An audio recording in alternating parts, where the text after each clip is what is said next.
Te Hoy escuchamos. vamos a tocar un tema que le comentaba a Marcelo, que después que lo estuve leyendo, entre ayer y hoy, porque no había tenido tiempo, estuve con visitas toda esta semana, así que este, me pareció un poquito denso, pero voy a hacerlo lo más simple posible, porque la intención que yo tengo en estos temas que toco, por lo menos desde mi parte, es mostrar que lo que hoy, después de 20 siglos de cristianismo, lo vemos como que es sencillo, damos estudios de doctrinas en las iglesias y cosas por el estilo, como algo que ya está todo armado, llevó un proceso largo es decir, de formación de la idea, en primer lugar, que es lo que voy a tocar un poco el tema de hoy, y por otro Perfecto. lado, No sé, después,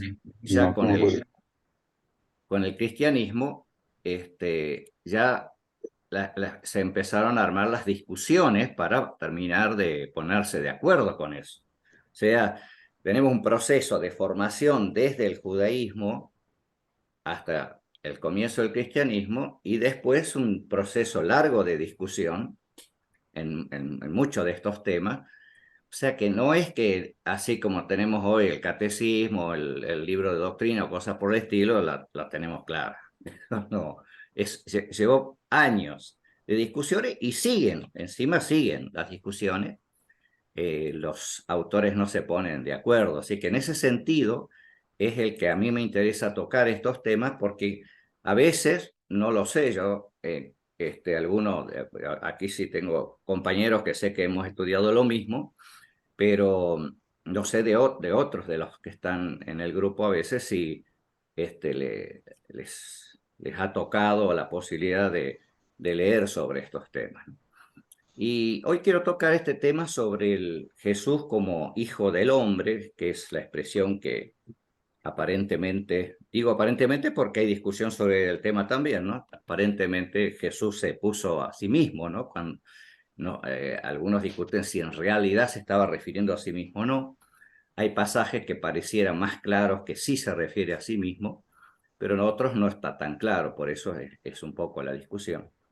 Y quiero tocar el tema basado en tres autores y dos judíos y uno cristiano, y además agregar algo que encontré como para redondear si alcanza el tiempo, sobre uno de los puntos que no fue tan tocado por estos tres autores que voy a hablar. El primero es Joel, que está presente acá. Él tiene uno de los capítulos de su libro, este, Dos Caminos. Bueno, perdón, el otro es. Dos Caminos también lo toca en parte, pero aquí hacia la Nueva Alianza, en este libro, toca este tema específico que se llama, que él le titula Reflexiones sobre el Hijo del Hombre, ¿no? Y Este, y él dice que empieza aclarando, digamos, que le llama reflexiones porque no hay un alto grado de certeza. Fíjese, él mismo empieza diciendo no hay un alto. Entonces, por eso le llama reflexión. Puede que lo subjetivo, dice él, ocupe una proporción más alta que en los temas moral normalmente investigados, donde la certeza es mayor. No se descarta que nuevas investigaciones de un grado más alto de certeza, y esto lo está diciendo en los últimos años. Uno de los autores que yo voy a tocar del lado del cristiano escribió su libro en 1957, o sea que ya estos temas vienen de hace tiempo. Él va a hacer una referencia a uno de los pasajes de los Evangelios, Mateo 26-24. Yo toco solamente un versículo, él menciona el párrafo completo. Dice, a la verdad el Hijo del Hombre va, según está escrito de él, mas hay de aquel hombre por quien el Hijo del Hombre es entregado. Bueno, le fuera a ese hombre no haber nacido. Según Joel, demostrar que en este pasaje el Hijo del Hombre se refiere a Jesús es bastante complicado, ¿no? Yo no voy a dar toda la explicación que él da, ¿no? Dice, tampoco se puede concluir que Judas Iscariote sea el entregador del Hijo del Hombre. para Joel, el Hijo del Hombre, en este caso es Juan el Bautista, y quien lo entrega es Herodes. Es decir, está haciendo referencia no a sí mismo, sino a Juan el Bautista como Hijo del Hombre, y el que entrega no es Judas, sino es Herodes. Esto se confirma en Mateo 16, 13, 16, que dice: viniendo Jesús a la región de Cesarea de Filipo, preguntó a sus discípulos, diciendo: ¿quién dicen los hombres que es el Hijo del Hombre? Y fíjense que las respuestas de la gente es: uno dicen Juan el Bautista, en primer lugar, otros Elías, otros Jeremías, o alguno de los profetas. O sea, la idea que estaba en el ambiente, que el Hijo del Hombre tendría que ser alguien que era del pasado y como se reencarnaba, por decirlo de alguna forma moderna, en algún personaje actual.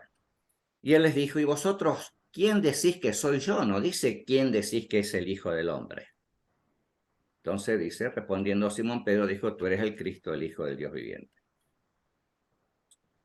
O sea, este pasaje confirma que no necesariamente Jesús está hablando de sí mismo en alguno de estos pasajes. Hay que tener en cuenta, sigue argumentando Joel, el pasaje anterior de Mateo, que es Mateo 12:40, que dice: porque como estuvo Jonás en el vientre del gran pez 3 días y 3 noches, así estará el Hijo del Hombre en el corazón de la tierra 3 días y 3 noches. Fíjense cómo en estos pasajes que estoy leyendo, naturalmente los cristianos ya hemos asumido que sí, el Hijo del Hombre es Jesús, punto. No, ni lo discutimos, ni lo pensamos, ni releemos el pasaje. Pero Joel nos está ayudando a dar una segunda lectura más detallada. Y dice: si se quiere ver la estadía del Hijo del Hombre en el vientre del gran pez como una referencia a Jesús, hay que recordar que Jesús no estuvo 3 días y 3 noches en la tumba. En consecuencia, la señal de Jonás no se cumple en Jesús.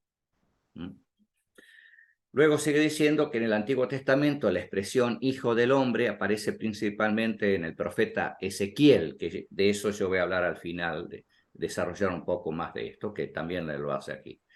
Dios llama al profeta con ese nombre en Ezequiel 93 veces a el profeta. Y en el libro de Daniel, el Hijo del Hombre es un ser celestial, jefe de milicias celestiales. Y en el libro de Jeremías se usa 4 veces Hijo de Hombre, que quiere decir simplemente hombre. Ya vamos a hablar un poquito más con otro autor, un poquito en detalle del significado de la expresión en sí misma en hebreo. La misión principal que Dios encarga al profeta Ezequiel consiste en juntar simbólicamente o ritualmente en la tierra la casa de Judá y la casa de Israel. Y eso lo dice en Ezequiel 37, cuando dice: vino a mí palabra de Jehová diciendo: hijo de hombre, toma ahora un palo y escribe en él, para Judá y para los hijos de Israel sus compañeros. Toma después otro palo y escribe en él, para José, palo de Efraín, y para toda la casa de Israel, sus compañeros. Júntalos luego el uno con el otro para que sean uno solo, y serán uno solo en tu mano. Ahí es donde encuentra que la función del profeta como hijo del hombre es esta tarea de juntar a las dos casas. Por otra parte, en Mateo 10, 5, 6, que ya hemos mencionado en otras ocasiones, especialmente Joel, Jesús dice: por camino de gentiles no vayáis y en ciudades samaritanas no entréis, sino id antes a las ovejas perdidas de la casa de Israel.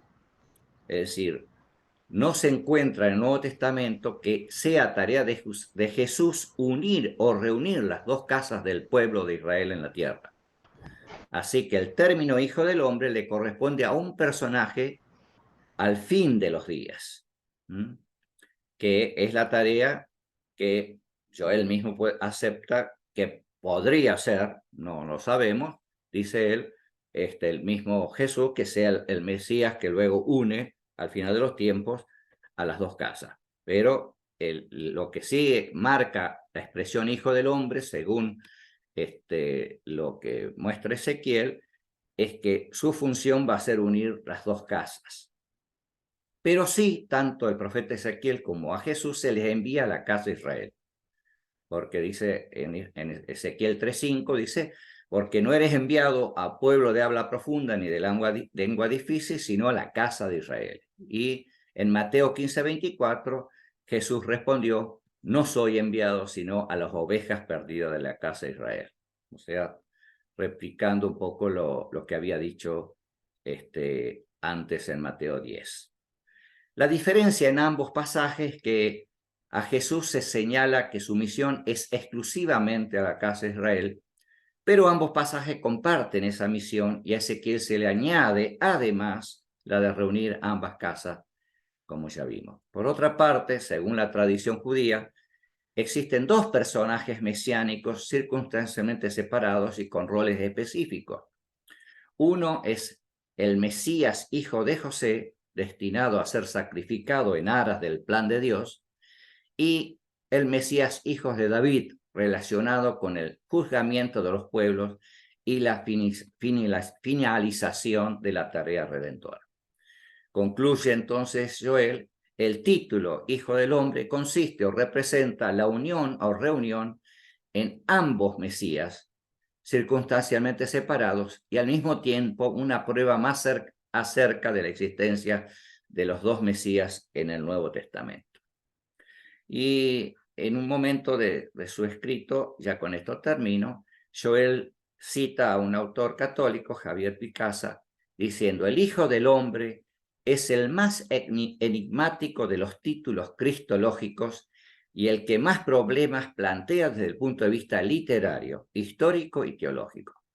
No nos puede extrañar que los críticos adopten las más diversas posturas ante este problema.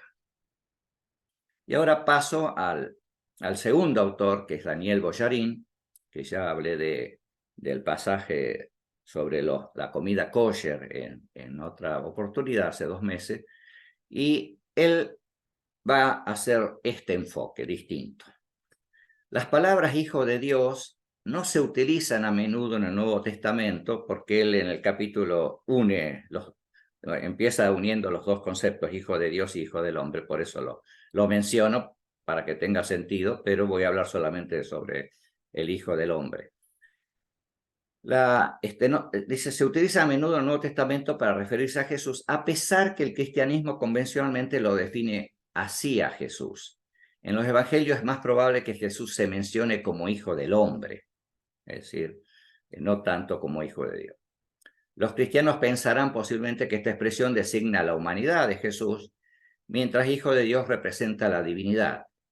Esta fue la interpretación de la mayoría de los padres de la iglesia, dice.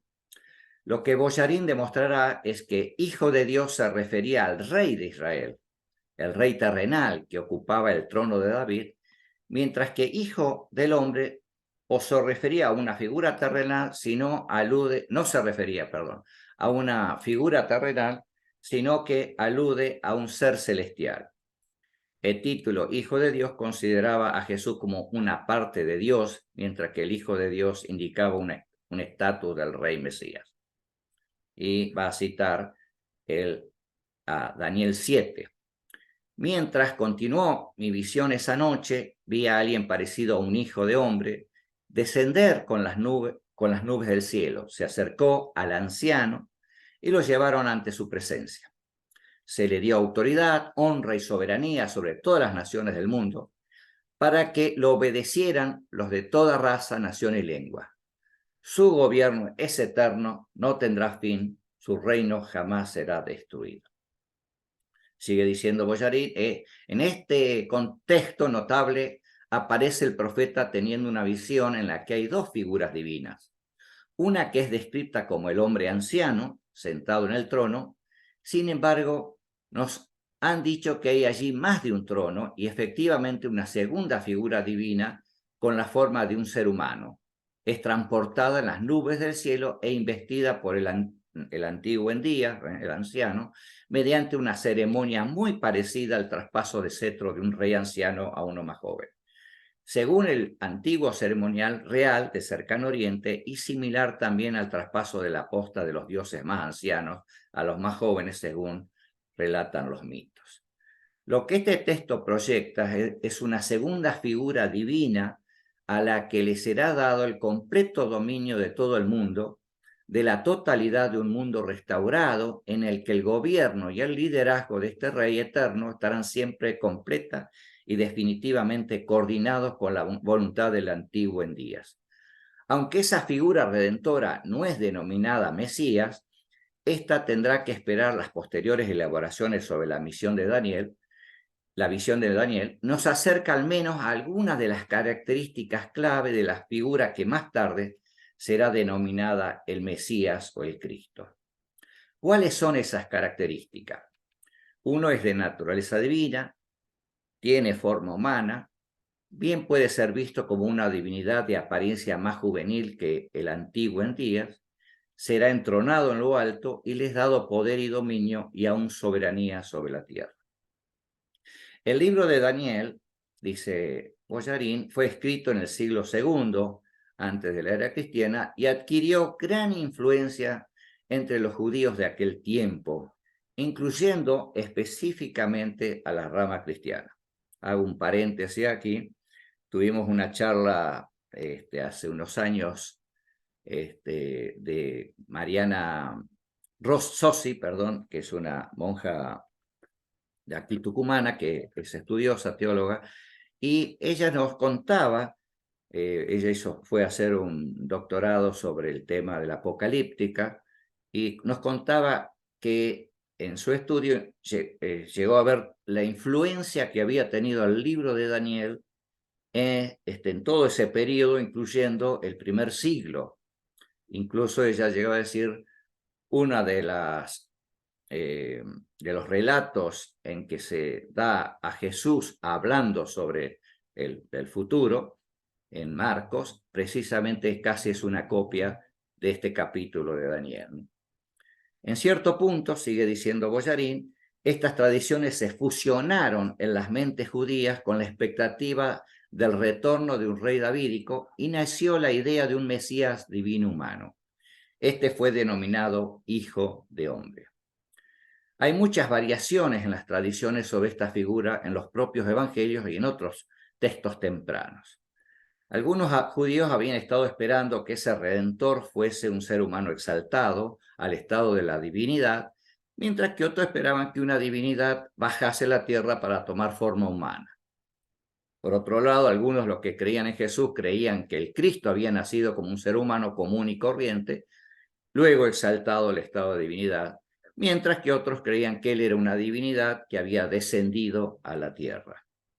O sea, la influencia del judaísmo en este concepto se nota también en la manera de pensar y en las discusiones que luego van a tener los cristianos. Gran parte de los eruditos, dice Boyarín en el Nuevo Testamento, han asumido, según él erróneamente, que el Hijo del Hombre se refería únicamente a la ansiada segunda venida de Jesús a la tierra, la parusía. Probablemente la expresión se refiere al Mesías en distintas etapas de la historia, no solamente hacia el final. Otros autores, tanto judíos como cristianos, han entendido el escrito de Daniel como una teofanía, es decir, una aparición de Yahvé, y algunos la interpretan como la aparición del Padre y la otra figura como el rey David. Otros la interpretan como una aparición, que era una aparición para juzgar y otra para misericordia. Así, por otra parte, algunos judíos ya pensaban que la segunda figura divina se refería al mismo pueblo de Dios, a Israel.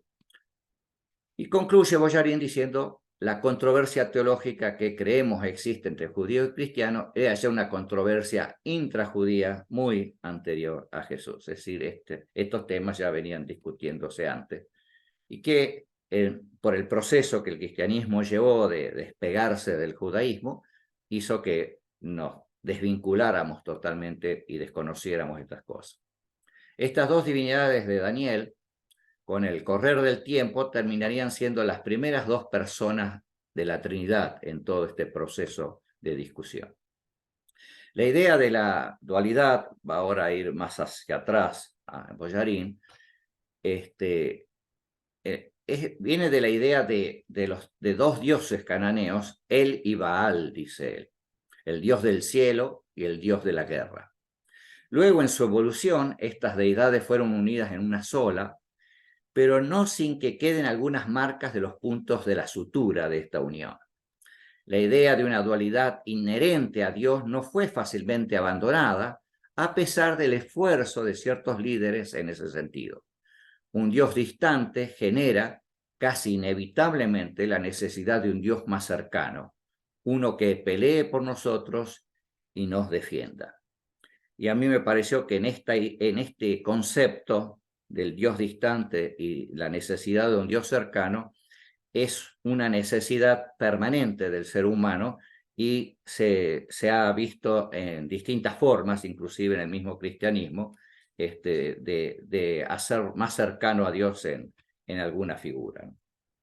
Volviendo al relato del libro de Daniel, Boyarín concluye, y ya termino también esta parte, me parece plausible que este pasaje de Daniel, altamente significativo, sea un signo de las tradiciones religiosas que nutrieron la noción que encontramos en los evangelios acerca de una divinidad Padre y una divinidad Hijo.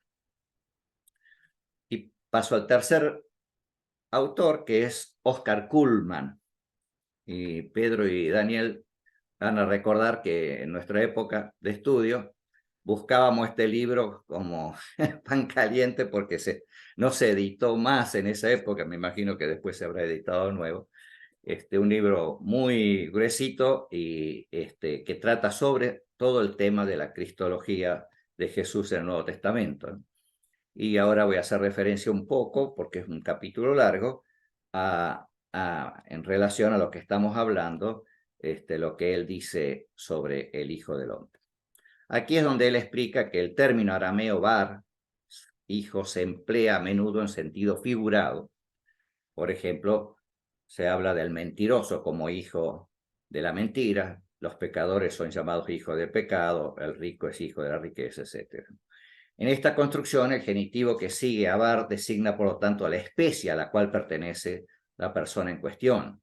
Según eso, Barnaya, no sé si lo pronuncio bien, es en arameo aquel que pertenece a la especie humana y significa simplemente hombre. La literatura judía indica que este término general de Barnaya ha servido en la época de Jesús para designar un salvador escatológico. Este es ciertamente el título que ostentará un mediador especial que debe aparecer al final de los tiempos. Fíjense que en algunos puntos los tres autores se van uniendo, ¿no? Especialmente en este punto, ¿no? Pero agregan también la posibilidad, como lo hizo Boyarín, de una interpretación de otros momentos que pueda tener otro significado esta expresión. Según la interpretación que ofrece enseguida el mismo vidente de Daniel, este Hijo de Hombre representa a los santos del Altísimo, que también ya lo había mostrado Boyarín también, como una posibilidad de que judíos interpretaron que este Hijo de Hombre de Daniel representa a la comunidad, en este caso judía. De esa forma, se identifica aquí con el pueblo de Dios. La idea del Hijo de Hombre supone que este hombre individual representa al conjunto de los hombres. Más adelante, Cullmann analiza los pasajes de los evangelios y encuentra que en primera instancia los evangelistas, al traducir el término Barnaya al griego, a veces lo hacían como hombre y otras veces como hijo de hombre, indistintamente, dependiendo de lo que querían decir. Un ejemplo está en Marcos capítulo 2, versículos 27 y 28, que dice, también les dijo, el día de reposo fue hecho por causa del hombre, y usa probablemente la traducción del arameo, usa esa expresión, y al griego la traduce como anthropos nada más, y no como hijo del hombre, ¿no? Y no el hombre por causa del día de reposo, sigue diciendo el texto. Por tanto, el Hijo del Hombre, aquí sí, usando la misma expresión aramea, traduce como Hijo del Hombre, es Señor aún del día de reposo. Por otra parte, dice que el único que adjudica ese título es Jesús, pero nadie en los evangelios le llama así. Eso es interesante. Nadie llama a Jesús en los evangelios Hijo del Hombre. Quien va a llamar a referirse a Jesús como el Hijo del Hombre es recién en el libro de Hechos Esteban, cuando da su discurso antes de morir. Debemos distinguir, dice Kuhlman, dos categorías de dichos de Jesús sobre el Hijo del Hombre. Aquellos donde se atribuye el título pensando en su obra escatológica, o sea, futura, como los dos autores anteriores mencionaron, que debe realizarse en el futuro, y aquellos donde lo hace pensando en su misión terrena. Aquí veo otra vez la posibilidad de dos sentidos de la expresión. Al Hijo de Hombre que ha de venir se refiere los dichos sobre los días del Hijo del Hombre en Lucas 17, la venida del Hijo del Hombre en Mateo 24 y en la gloria de sus padres con los ángeles santos en Marcos 8.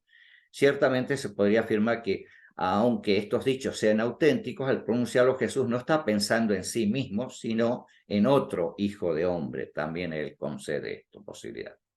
Por otra parte, Jesús estaba convencido de que el reino de Dios se inauguraba en su persona, y es evidente que esto tenía grandes consecuencias para la manera en que entendió y se aplicó el título Hijo de Hombre. Incluso aquellas nociones que en el judaísmo tenían carácter exclusivamente escatológico debieron transferirse al tiempo actual cuando fueron aplicadas a Jesús, ya que su misma venida viene a interpretarse como el comienzo del final de los tiempos. Es decir, hay autores que van a ir pensando en, creo, el mismo Kuhlman, de que es un proceso la venida del Mesías y que comenzó, inclusive el mismo judaísmo le va a llamar a este tiempo los días del Mesías, así que algo de correlación hay con eso. Jesús, aplicando a su obra terrena el título Hijo de Hombre, está aludiendo también a su humillación. Así lo confirman estas palabras. Las zorras tienen sus madrigueras y las aves del cielo sus nidos, pero el Hijo del Hombre no tiene dónde reclinar su cabeza. Por medio del título Hijo del Hombre, Jesús ha expresado la convicción de que está realizando la obra del hombre celeste. Y esto lo hace de dos maneras. Por un lado, al fin de los tiempos, en gesto de gloria, conforme la esperanza de ciertos medios judíos. Y por otro, la humildad de la encarnación, que es el elemento que el cristianismo va a reforzar, digamos, en su concepción con respecto a esto.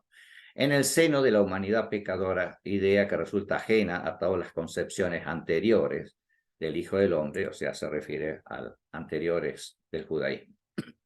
Kuhlman relaciona el tema del segundo, otro tema que va a agregar, del segundo o último Adán en Pablo con el concepto de Hijo de Hombre, ya que Pablo no va a hablar del Hijo del Hombre, pero se vincula esa concepción digamos, la concepción del último Adán o del segundo Adán en Pablo a algo que tiene que ver con este Cristo, este Hijo del Hombre escatológico. Ve en este pensamiento reflejos de la idea del hombre celestial y otras en la discusión judía anterior a su tiempo. Finalmente, Kuhlman destaca que Ireneo ha sido, entre los escritores eclesiásticos del siglo II, el único que ha captado en toda su profundidad la concepción paulina del Hijo de Hombre. Toda su cristología está dominada por la oposición entre Adán y Cristo. Dentro de toda la historia de la teología, él es el único que ha intentado edificar una cristología sobre la idea del hombre.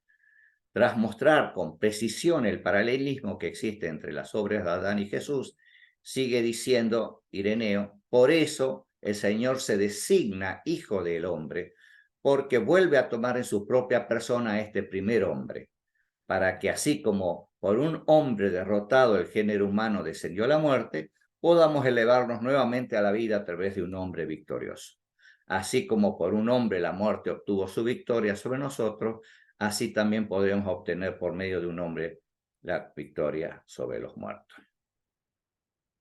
Y ya termino entonces con el último punto, que no tengo un autor para esto, pero un artículo que encontré que relaciona al Hijo del Hombre de Ezequiel y le hace la conexión con el pensamiento del Hijo del Hombre en el Nuevo Testamento. Dice, en el libro de Ezequiel, el término hijo de hombre se utiliza para dirigirse al profeta Ezequiel, destacando su humanidad y su papel como intermediario entre Dios y el pueblo. Eso ya lo habíamos visto. Aunque la connotación principal es la humanidad del profeta, también implica su llamado divino y su comisión para transmitir mensajes divinos. En los evangelios, Jesús utiliza el título Hijo de Hombre para referirse a sí mismo en diversas ocasiones, aunque hay diferencias significativas entre el contexto de Ezequiel y el uso de Jesús de esta expresión, hay ciertas conexiones y paralelos que pueden ser notados.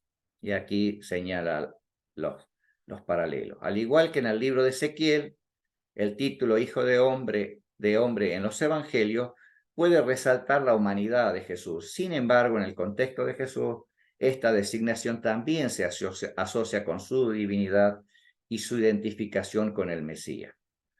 Tanto Ezequiel como Jesús son vistos como intermediarios entre Dios y la humanidad en sus respectivos contextos.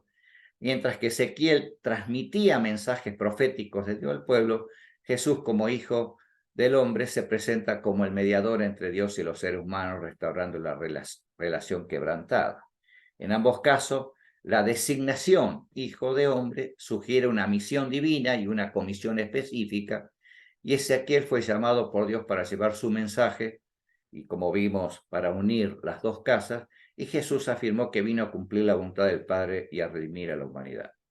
Tanto Ezequiel como Jesús son identificados con la humanidad a través de este título. Ezequiel representa a la humanidad ante Dios y Jesús encarna la humanidad como el Mesías y Salvador.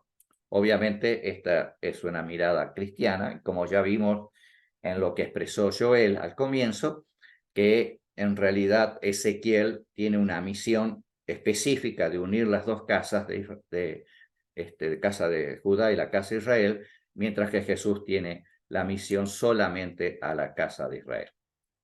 Así que esto es todo lo que encontré y ahora lo dejo para los comentarios especialmente de mis hermanos judíos, que son los que van a tener letra para charlarlo, y también obviamente nosotros los cristianos de poder reflexionar sobre esto. Muchas gracias, Ángel. Tomo entonces la posta, pero en principio para coordinar la conversación ahora.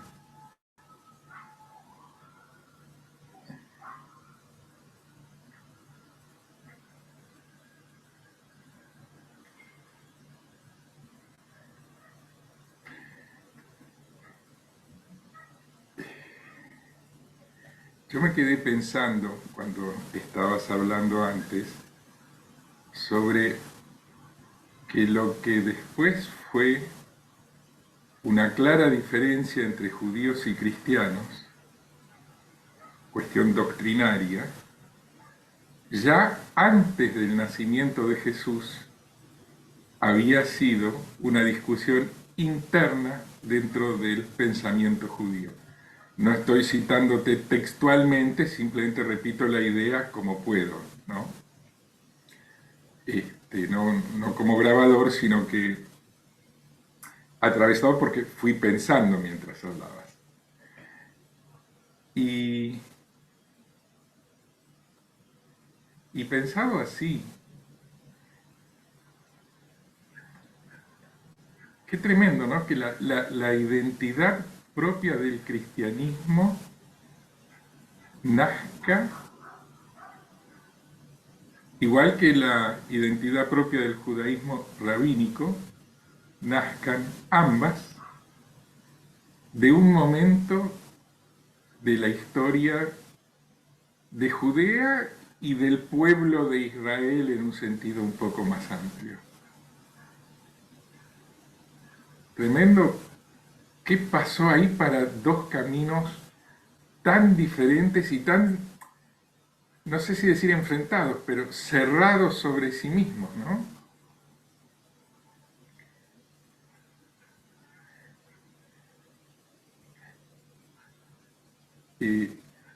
Por ejemplo, yo recuerdo que Filón de Alejandría a quien todos reconocerían como un pensador judío hoy en día, porque el tipo fue embajador de la colectividad judía de Alejandría ante el emperador romano.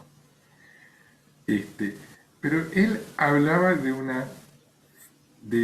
una trinidad divina alegórica. Las tres personas de Dios o personificaciones como tres alegorías. Y esto lo hizo como 50, 80 años antes del nacimiento de Jesús.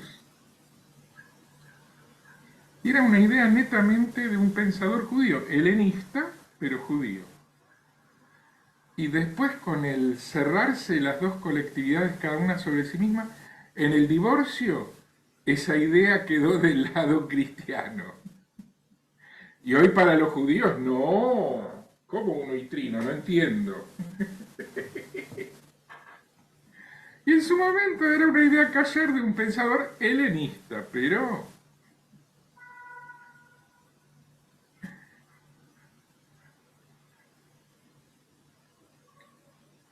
es un tema muy, muy difícil el que has encarado, la verdad. ¿Qué opinas, Joel? ¿Quieres aportar algo? Un comentario, además de, yo no te di las gracias, te dije es un tema difícil. Gracias por el enorme esfuerzo y por la claridad, además.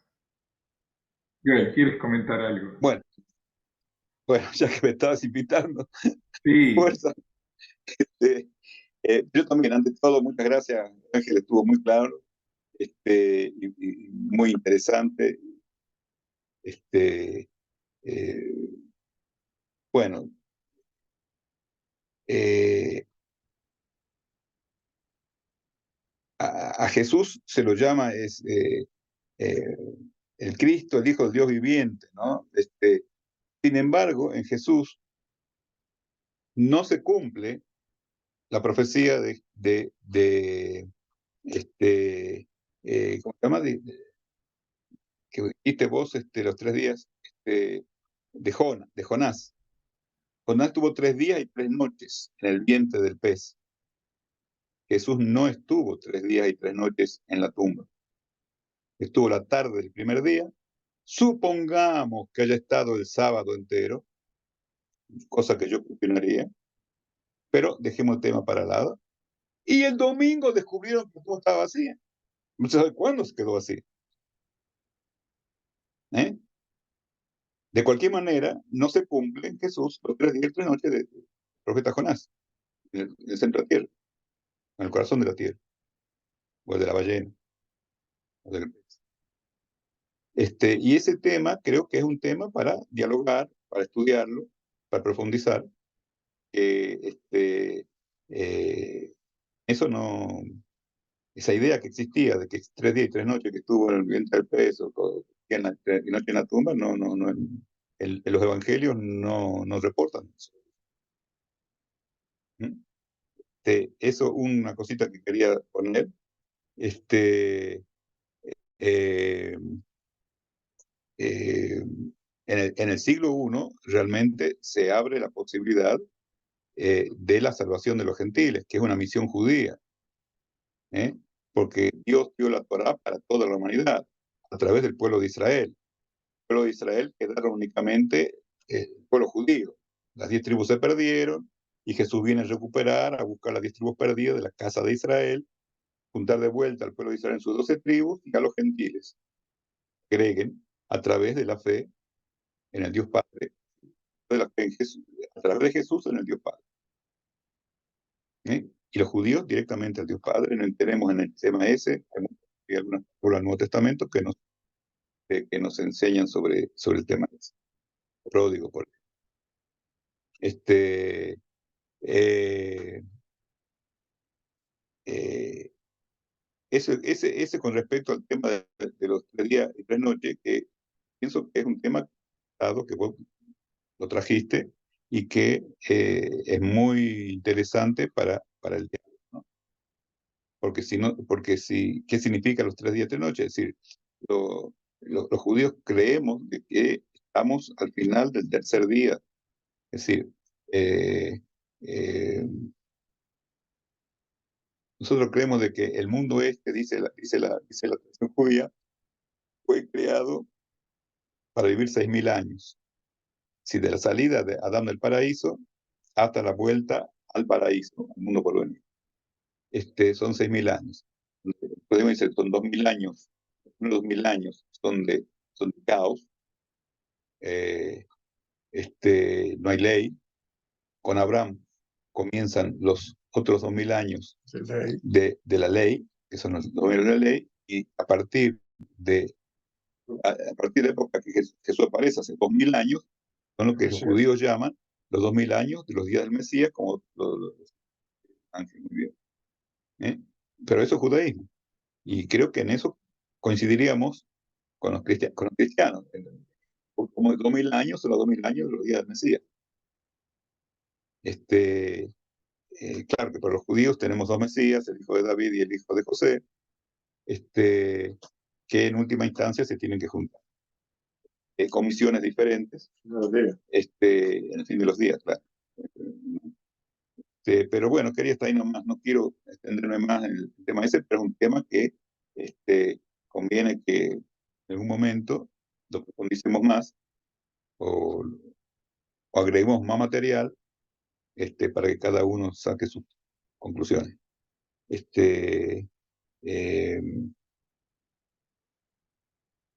El hecho de que hay dos caminos, sí, son dos caminos diferentes de redención, ¿no? Con funciones distintas y con caminos diferentes. Quiere decir, los judíos deben cumplir la ley, todavía viene de Sinai, y los no judíos, que está formado por la casa de Israel, que se ha perdido, más los gentiles que se van a agregar, como es la tradición judía, tienen un camino diferente, que un camino a través de la en Redentor. Y se está cumpliendo, por supuesto. La realidad histórica de hoy en día, vemos que se está cumpliendo, menos en los judíos. Y por supuesto en los cristianos también. Pero vemos de que acá hay un retorno a la Tierra Santa, hay una soberanía que pasa ya aparte del pueblo de Israel, los judíos, hay, bueno, y hay un movimiento de reunificación de las dos partes separadas del pueblo de Israel, que hay que hacer, nuestra responsabilidad incentivarla, ¿no? Y tratarla y discutirla, y este evento sería un ejemplo, una chipita, pero tenemos que intensificarlo, cada uno en su ambiente en que vive, poner el acento de que el pueblo de Israel está formado por 12 tribus más los gentiles que son en el Nuevo Testamento de vuelta, hay muchas imágenes, hay muchas parábolas, la de tres ramas, ¿verdad? Las ramas no desgajadas, las desgajadas y las ramas río silvestre. Hay, bueno, entremos, es más largo, hay muchos ejemplos sobre el tema ese. Así que bueno, está acá nomás, pero lo que hiciste, Ángel, estás abriendo una puerta que creo que es muy interesante. Empecemos a entrar en ella. Hasta acá nomás.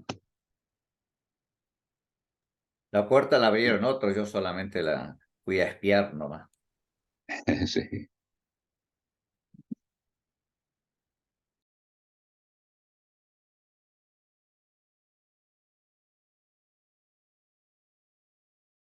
Marcelo. Marcelo, no se te escucha. Está muteado. Está muteado.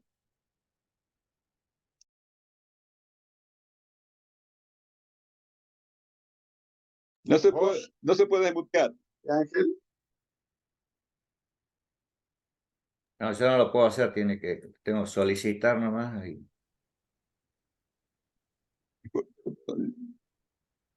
Bueno. Algo pasó. ¿Alguien más puede desmutearse? Yo me puedo desmutear. Yo no tengo problema en ese sentido. Si no, es un problema de la computadora de Marcelo.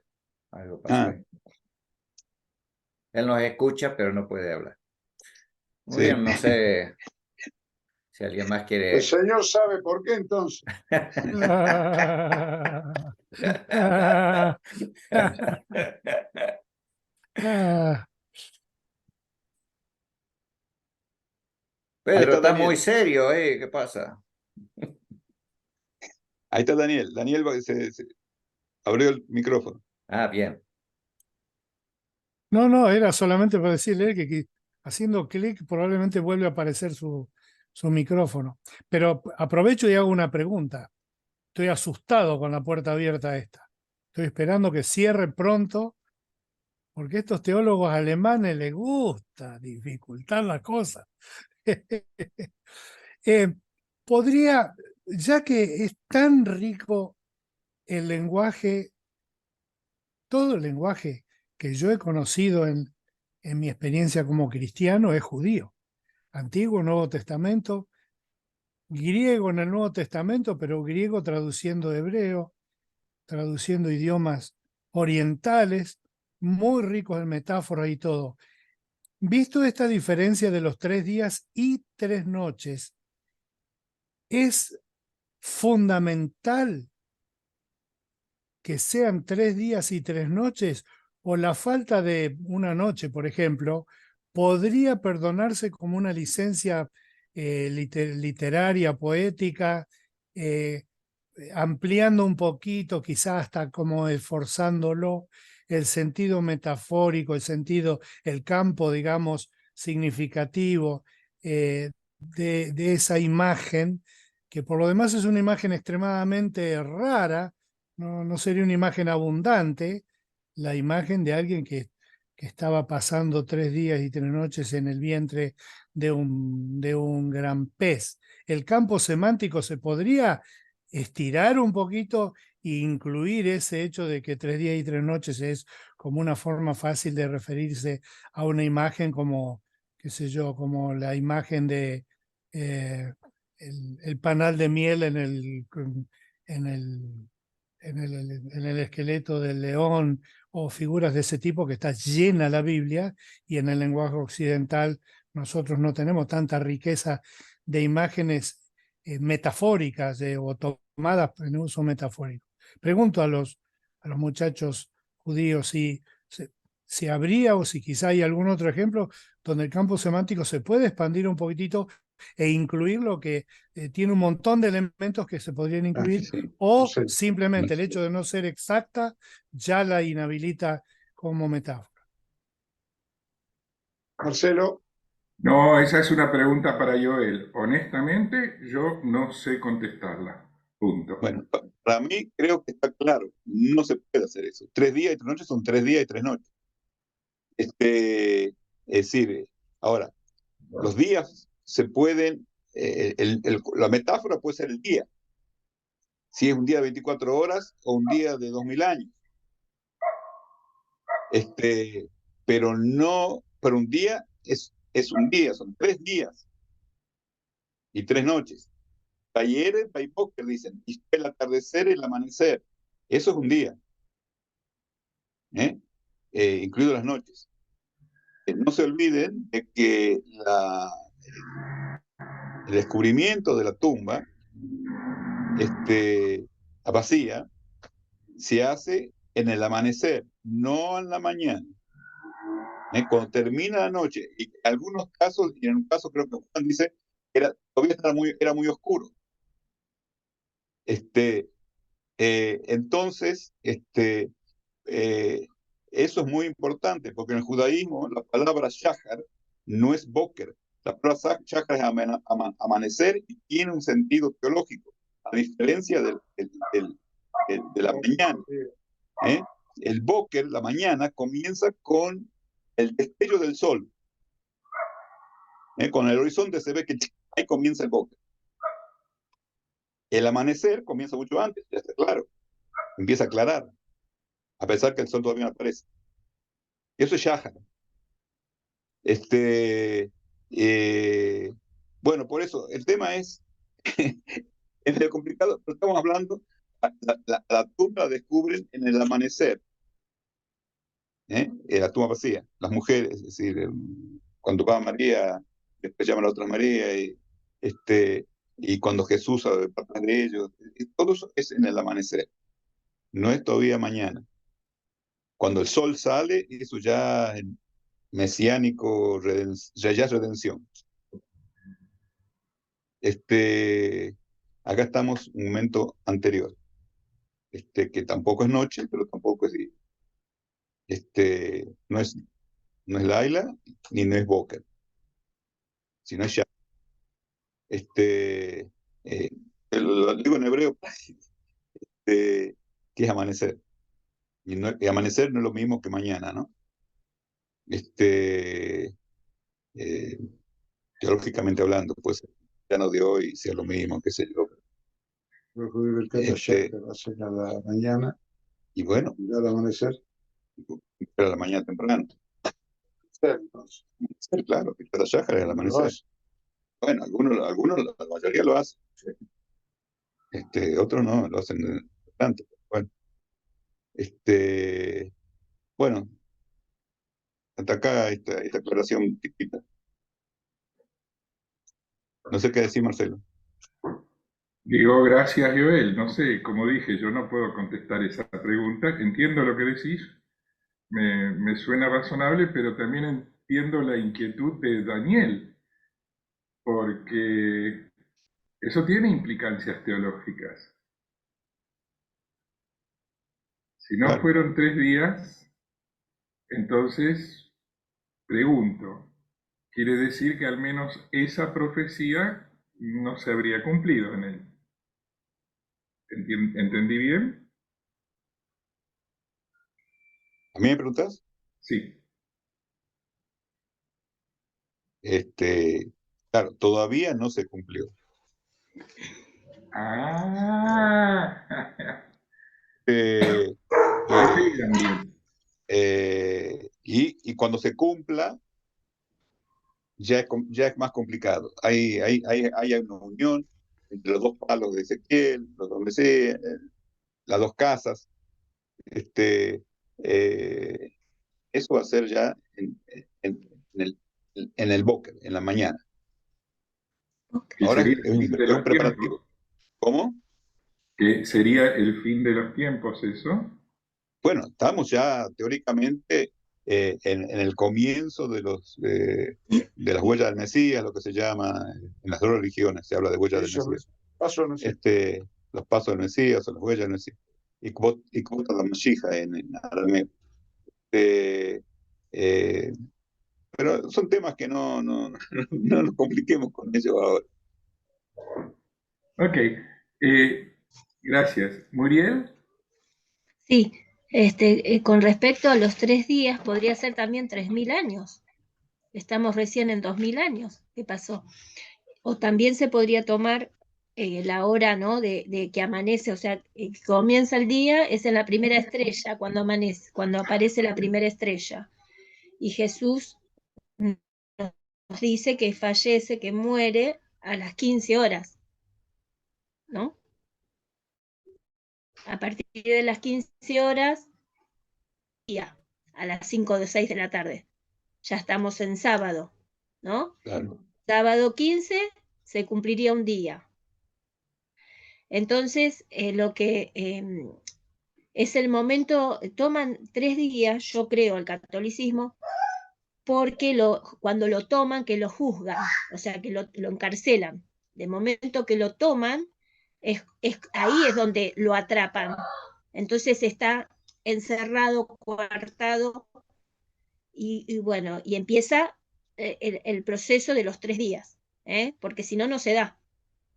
Pero No dice da. 3 días como estuvo con la imagen de Jonás en la tumba, 3 días y 3 noches, no antes. Bueno, pero por ahí, claro, porque no le No, tiene daría. que estar clarito. Claro, Las Sagradas Escrituras son científicas. No hay uno más uno, dos. uno más uno, dos, como dice mi hermano claro, acá. Todo tiene que coincidir. claro.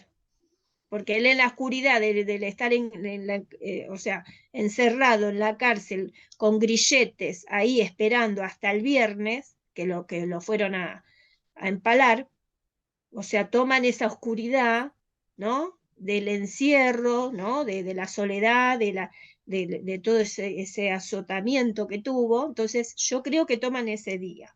Pero también yo quería refrescar, bueno, primeramente, no sé si fue, que lo estaba diciendo Ángel, si fue Goyarín que dijo que Daniel fue escrito en el siglo II, sino en el siglo VII antes de Jesús, ¿eh? Profetizada desde Babilonia, en el año 610. Así que mucho, mucho antes. Quería aclarar eso. Daniel estuvo mucho, mucho antes. Y bueno, y quería, acá Isaías también lo nombra, que Jesús es el ungido, pero viene un niño, el que va a ser, el que nos va a pastorear a todos, ¿no? A todo el pueblo, a todo su pueblo. En Isaías 11, que todos ya lo conocemos, dice, saldrá una vara del tronco de Isaías. Isaías 800 años de Jesús. Dice, capítulo 11, saldrá una vara del tronco de Isaí, y un vástago retoñará de sus raíces, y reposará sobre él el espíritu de Yahweh, espíritu son de dos. sabiduría Fíjate vos, son dos, Muriel. Son dos. Son dos. Claro, son Es dos. la vara del tronco que está cortado. El reino de sí, la dinastía davídica fue cortada y quedó el tronco únicamente. Sí, acá lo nombra. Bueno, perfecto. Y la otra, el otro personaje, está acá. Y un retoño saldrá de sus raíces. El niño, no, ¿sí? Retoño, morará dice. el lobo con el cordero. No sé, dice retoño. Retoño es un, ¿cómo es un retoño en castellano? Es Un una... sarmiento. Cuando una aparece en el otoño. Claro, que retorna. Se habla Cuando de dos aparece después instancias. del otoño. Sí. Bueno, está bien, no discuto. Pero son dos personajes, uno de que sale de la vara, que sale del tronco y otro que sale de la raíz. Exacto. Y si vas a ir a Apocalipsis, también. También habla de la raíz. Claro. Daniel quiere decir algo. Quiero preguntar si, como hemos tenido entendido en mi casa, los 3 días en poder de la muerte tocarían no días de 24 horas, días a término, sino 3 individuos días. Un viernes, un sábado y un domingo, aunque sea una fracción del día en cuanto a su duración horaria. Bueno, el jueves.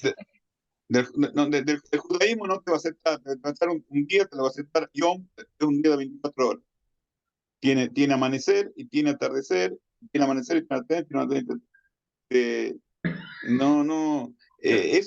Ya hubo intentos de agarrar pedazos de días para continuar como día entero. Pero creo que no es la intención de la escritura.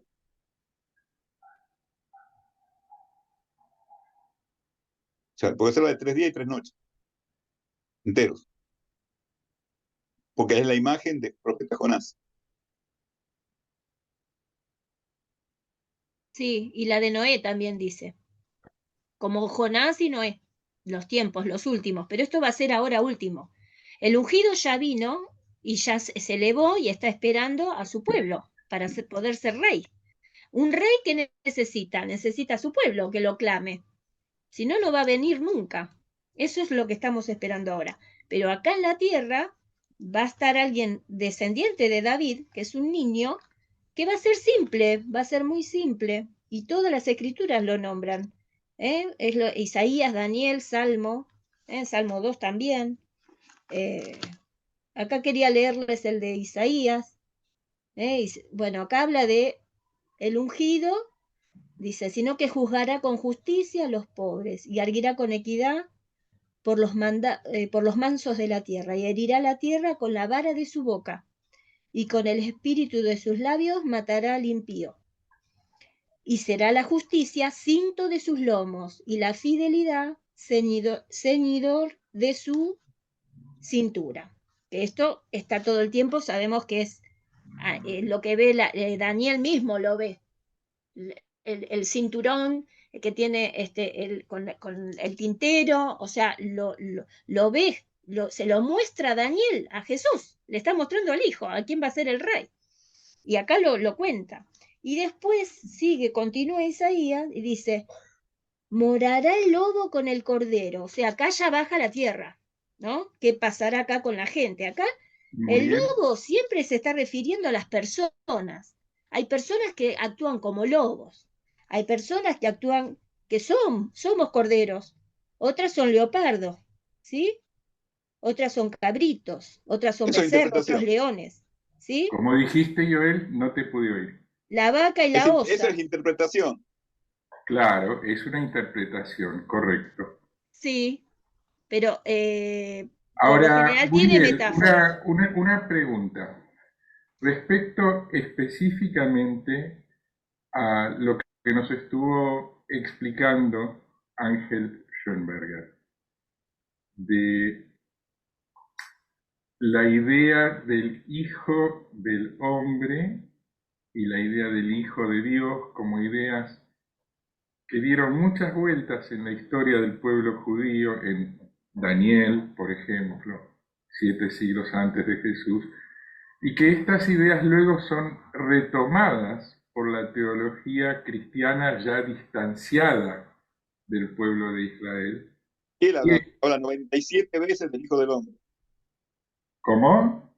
Ezequiel habla 97 veces del Hijo del Hombre. Es mucho.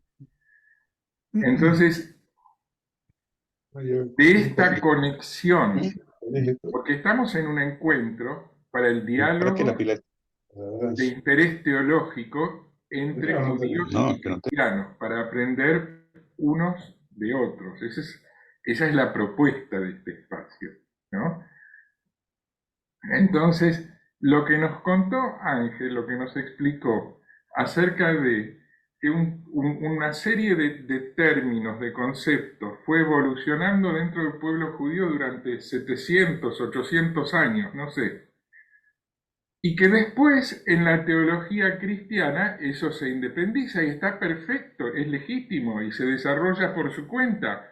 No es que una sea la verdad y la otra, no, está bien, son desarrollos diferentes, pero de esa dinámica, de cómo evoluciona la idea del Hijo del Hombre en el cristianismo y de su raíz en las Sagradas Escrituras judías. ¿Quieres aportarnos una visión, una reflexión personal tuya sobre ese tema? Muriel, estás muteada. Ahí. Claro, totalmente de acuerdo, Marcelo, sí. Justamente Jesús vino para que podamos abrir y leerla y no nos alejemos, porque estaba todo tanto agregado del hombre y agregaba más leyes y más decretos y más, que ya estaba oprimida, ya siendo oprimida. Entonces, Él es Hijo Celestial desde un principio, cuando creó el universo, es el Arcángel Miguel, lo manda a la tierra para luchar con Satanás y también sacar el pecado de la muerte, que fue cuando fue el enojo con Eva y Adán. Entonces, todo ese periodo lo elimina con Jesús. Listo. Mi pueblo y toda la humanidad, su espíritu va a volver, va a tener vida. Eso es lo que vino a avisarnos Jesús. Pero ahora viene el Mesías, el que nos va a pastorear en el sentido de que nos va a llevar de vuelta al rebaño al mismo camino. Tanto Israel, Judá y todos los de afuera, los que quieran ser los gentiles, la muchedumbre. Ahí estamos, en ese tema. Se interpreta Okay. bien que hay dos, uno que es celestial, que está en los cielos y nos está esperando, pero baja todas las veces que quiere porque sigue. Porque el plan de Yahweh acá nos nombra todo el tiempo, que está luchando y no viene a traer paz, decía Jesús. ¿División acaso? Porque Él vino a poner en orden, porque nos vino a dar la gran noticia de que volvemos. Entonces, como es algo difícil en ese momento de entender, tuvo que pasar todo este tiempo. Y ahora se están dando cuenta que podemos volver, que tenemos que estar tranquilos, que uno fallece, pero es una Muy bien, descomposición. muchas gracias, Muriel. Le voy a pedir ahora a alguna otra persona que también nos haga su aporte, ¿sí? Gracias.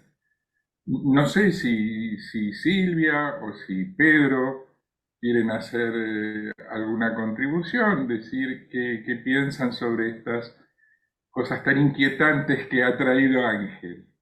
Yo tengo un Silvia, problema que ¿quieres? yo tengo que abrir un Zoom dentro de un rato y como este Zoom lo estoy grabando, si yo abro otro Zoom se me borra la grabación. Así que yo Ah, necesitaría poder terminar este momento para que pueda grabar esto, si no, no se va a grabar. Porque yo entiendo, abro otro Zoom diferente al que tengo ahora, porque tengo una clase y entiendo. necesito Entonces, terminar lo antes posible, sí. ¿quieres dar un Perdona. cierre? Sí, sí. Dale. Muchas Un gracias, cierre. entonces. Muchas gracias y cerramos, entonces. Sí, sí. ¿Eh? Muchas Bueno, gracias, Ángel. ¿Y quieres Sí. decir algo para el cierre? ¿Conducir una plegaria? Bien. Simplemente volver a repetir lo que dije al principio. Mi idea al transmitir hoy es esta idea más simplificadora que tenemos hoy día, después de 2000 años de cristianismo, de entender las cosas como en un manual, llevó muchos siglos de proceso. Y eso es lo que me parece a mí que eso debe hacer un poco más humildes, como el Hijo del Hombre, que es una de las figuras de la humildad, en nuestro diálogo justamente para entender que todos los temas estos teológicos tienen diferentes aristas, distintos lados, y que a veces enfatizamos uno de esos lados y no lo vemos con toda la globalidad, ¿no? Y eso es lo que ha hecho que cada grupo religioso dentro del judaísmo, dentro del cristianismo, vaya enfatizando distintas cosas, ¿no? Y para mí, a mí me lleva todo este proceso de investigación a ser más humilde de saber que no necesariamente tengo la verdad total, sino que tengo algo de la verdad y que justamente este diálogo es para eso, ¿no? Padre Celestial, damos gracias por este tiempo, por el deseo de cada uno de nosotros de participar en este encuentro y este deseo que expresó Joel de que en estos diálogos podamos ir arrimando un elemento más para la unidad que tú quieres hacer en todos aquellos que te seguimos. Amén. Amén. amén. Amén, amén. Amén. Gracias. Gracias, Ángel. Muchas gracias. Amén. Muchas gracias, Ángel. Chao, Amén sí. y muchas gracias a todos.